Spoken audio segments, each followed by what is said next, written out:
Hello, this is Mother Michelle Whitford. I am from Grace Church in Sheboygan in St. Paul's, Plymouth, Wisconsin.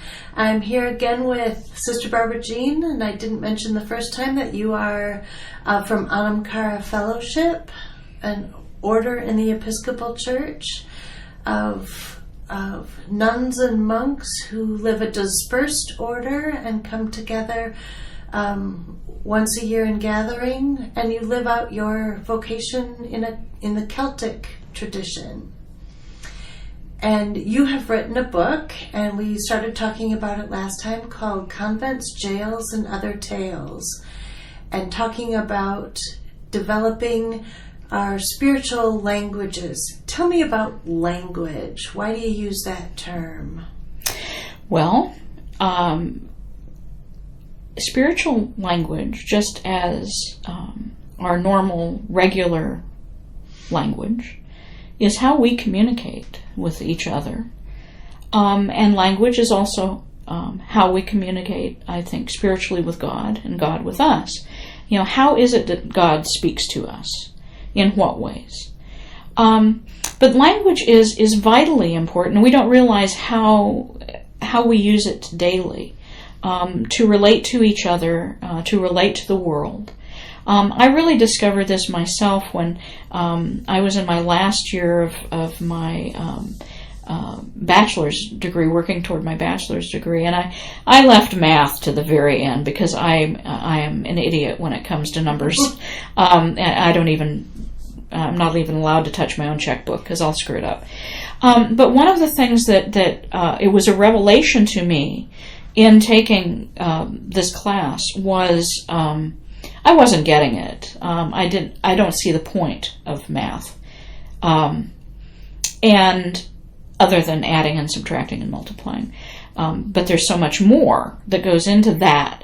When I discovered that math is a language, all of a sudden I wasn't having such trouble with it.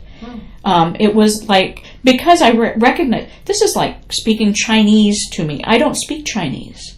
I could not communicate with a Chinese person, because I don't speak their language. So that's, there you go, with a literal spoken language. Well, you have math. And when I discovered, and it was a very simple thing, when the formula, 3 times 4 equals 4 times 3. I said, oh my God, that's a palindrome. And I was able to put numbers into a grammar language. And then it made sense. And I said, oh my gosh, this is a language. And I actually got a B in the class, by the way. Congratulations. Yes, thank you very much. So there you have, and we speak legalese, and church-ese, and all different manner. And if you don't know the jargon, you can be standing at a cocktail party, overhearing 2 people conversing and not understanding anything that they're saying, because they're speaking in, say it's 2 lawyers speaking legalese, or it's 2 anthropologists speaking anthropologicalese, or it's 2 theologians speaking theology. And if that's not a language that you understand the wording, the terminologies, the inferences, you have no way to relate to them. Well, what happens to many of us, I think, in church, and particularly in traditions like ours in the Episcopal Church or the Roman Catholic or Orthodox, the churches that depend almost exclusively on sacramental life of Holy Eucharist and baptism and all of the other sacraments that are part of our life, and we begin talking with our jargon. Well, for evening prayer tonight, we're going to do an antiphon on the Magnificat, which would be, followed by 3 genuflections and a person who just walks in on a conversation like that, their eyes are going to cross and go, what are they talking about? because they don't know our language. Mm-hmm. And it's one of the things I think actually that shot us in the foot in the evangelistic aspect of our traditions of welcoming new people in. How do they understand not just the actions that we're doing, but the words we're using? And what do those words mean? And then if we go further in and pepper our conversation with theological words, like, well, that all has to do with the atonement and whether it's transubstantiation or, you get the idea that a person is going to go, what am I doing here? I don't know what in the world they're talking about. And people tend to be drawn in when they are made to feel welcomed, loved, and that they would have just the hint of a chance of being able to participate in the conversation. Mm-hmm. And for me, personally, I understand my relationship to God, God's presence coming to me through coffee and conversation. Really? Yeah. As we sit with coffee and conversation. And being in the religious life for over 40 years now, you would think that the Holy Eucharist, bread and wine, God becoming real and present in the sacrament of bread and wine, would be the kind of the pinnacle for me of where I meet God. And it never happened.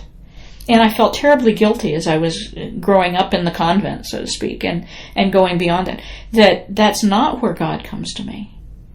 And it was a spiritual director that I had many years ago, who allowed me, really simply gave me the permission to allow God to come to me the way God comes to me. How is that? Coffee and conversation. So for me, I've decided it's simply an eighth sacrament. And that's where I experience the presence of God, because we're doing honest to God talk. Mm-hmm. Between you and me as we sit and sip coffee or tea. It doesn't have to be coffee. It's just I like coffee. So there is a sense of developing your spiritual language too, of being comfortable literally with the words, the jargon, that one begins to associate with the holy. And you have to learn that somewhere.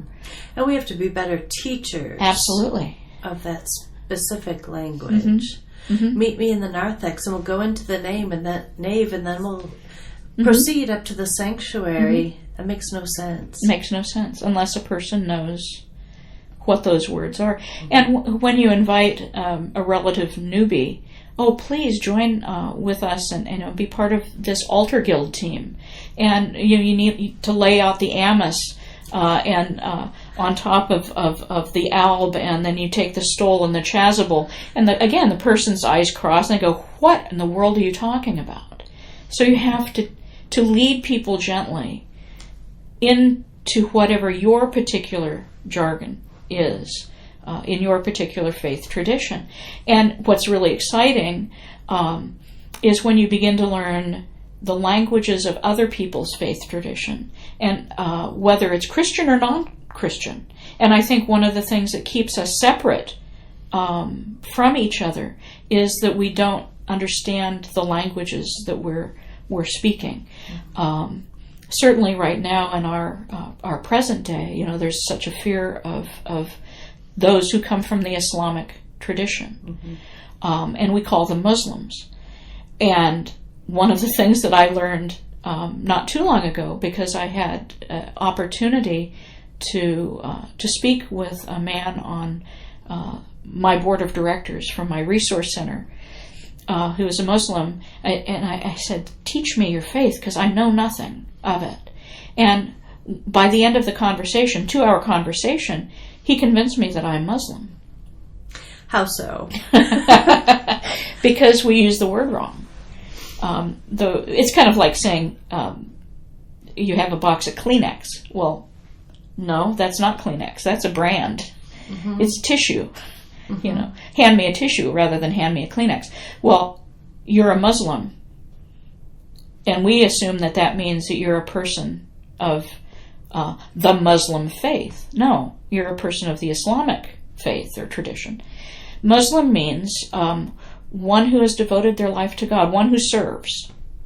And I'm looking at myself when I'm wearing my habit going, well, I'm pretty obviously a person who serves and a person who is devoted to their faith. I'm a Muslim. I'm not a Muslim of the Islamic tradition. I'm a Muslim of the Christian tradition. Mm-hmm. So again, it's how do we use words? And we use them incorrectly so many times. Mm-hmm. And we are, I think in some ways, sometimes our words keep us from each other instead of drawing us toward each other because we don't understand. And that creates fear very often. Absolutely. Mm-hmm. Yeah. To hear, again, using the Islamic tradition as an example, to hear someone call upon the name of Allah, it's like, well, that's a different God. It's not my God. Well, no, it's simply their word for God. Whether they're speaking in Arabic or you're speaking in French or Chinese, a Chinaman, I shouldn't use the word Chinaman, I think that's politically incorrect. But anyway, a person from China who utters the word God, we would not understand. I can't tell you what it is because I don't know Chinese. Mm-hmm. But we wouldn't know that they're speaking about God. So, so language either draws us together or separates us. And my desire in life is to help people come to a deeper understanding of their faith through their spiritual language, and to discover what is that? What does that mean? How does that work? In our first time together, you talked about the different areas, and you talked about quadrants, how you have divided the spiritual writers into quadrants. How do you go about discovering where you would be comfortable? Where to start? By experience, really. When I do spiritual direction for people, when I'm just getting to know them, I usually ask, what are you reading? What is it? What books? What writings? Or is it music? Styles of music draw you to God? Where do you feel? Where is your heart lifted? And if they can say, well, I've read everything that Henry Nouwen has ever written. That gives me a clue. Mm-hmm. I've read a lot of Henry Nouwen. I would consider him to be a cataphatic affective. He speaks with a lot of imagery. He is definitely a man of his heart. Again, he was a professor, so I'm not saying he wasn't an intelligent thinker. Mm-hmm. But he lived in that place that he expressed his desire for God, his understanding for God, in a very heartfelt manner. And so if a person tells me, the writings of Henry Nouwen are just wonderful, that gives me a clue to where they are, and I can help them see that. Mm-hmm. And as we develop our relationship, I'll say, what do you struggle with? And, I tried to read so-and-so, and it just, I just couldn't get through the book. Now, Sister Julian, with whom I live, we're fighting about this all the time, because she'll pick up a book and thinks it's just the best thing she's ever read, hands it to me, and I'll, get 3 or 4 pages into it and going, I don't know how you read this, because it's fallen flat for me. Mm-hmm. And it's turn around the other way. I will offer her a book that I just think is absolutely wonderful, and she's saying, I don't know what you saw in that. So we do speak very different languages. I also know, because I've lived with her long enough and we've talked about it, she's an apophatic. Mm-hmm. I'm a cataphatic. She loves John of the Cross. I love Teresa of Avila. Now, there are things about John, some of his poetry, that I find, yummy. And it doesn't mean that you can never read a person from a different perspective. It just means, for me, again, it's just, where do you live? Where is it that you find, I don't want to say your bliss so much, but where is it that you feel as if you're just using that term of sitting in the nice hot bubble bath tub, or is it sitting on daddy's lap or mommy's lap, feeling loved and cuddled and safe and warm? Mm-hmm. Again, here I'm using very cataphatic kind of language with this.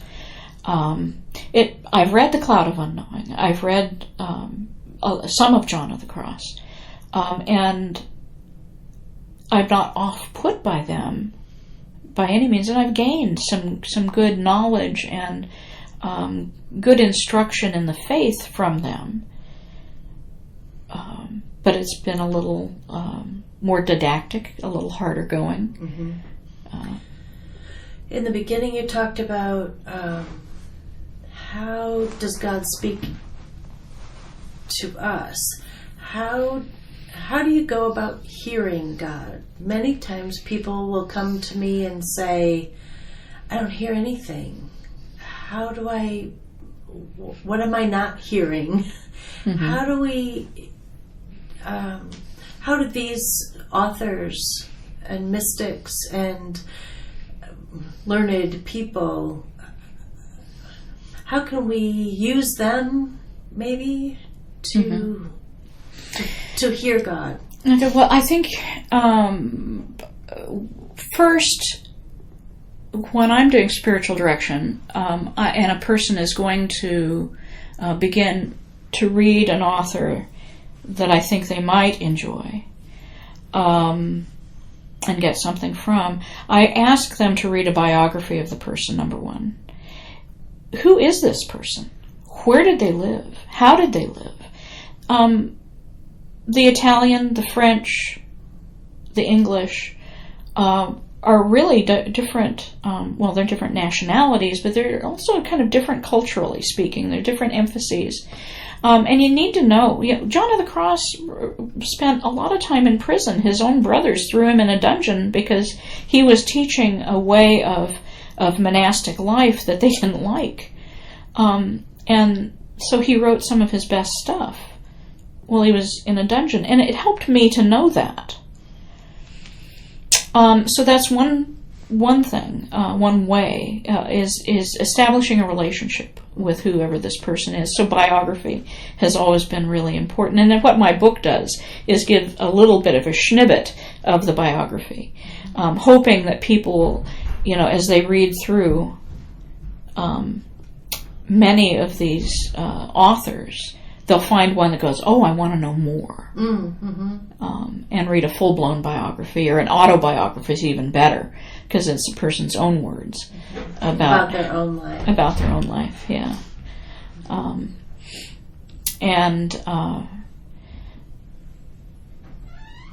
So that's one way. And I got to think about what the rest of the answer is to that question. How does God speak to us? How do we hear God? That was it.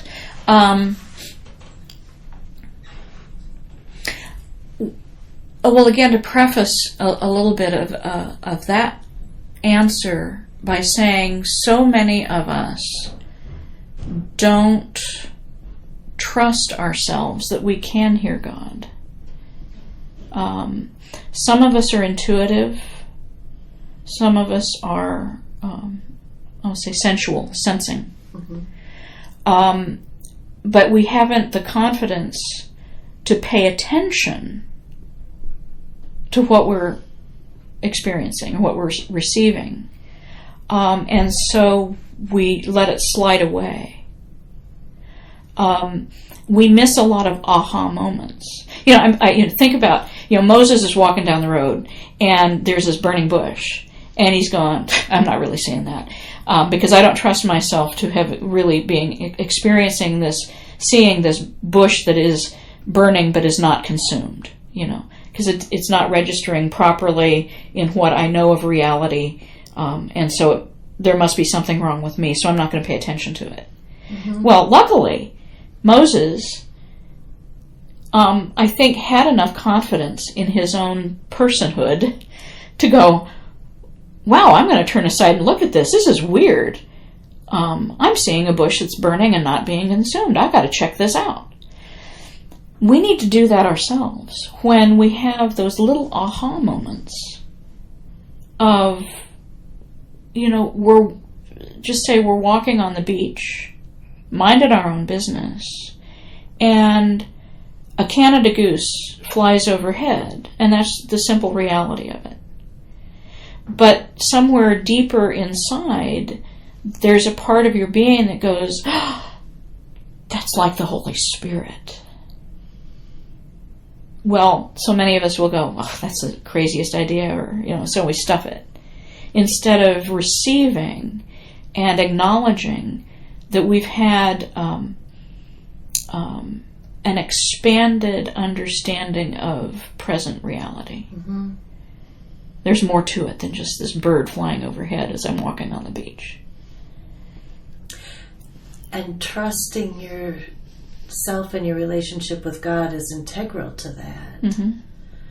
That God actually is going to talk and speak. Mm-hmm. If, in Jesus' words, if you have eyes to see and ears to hear.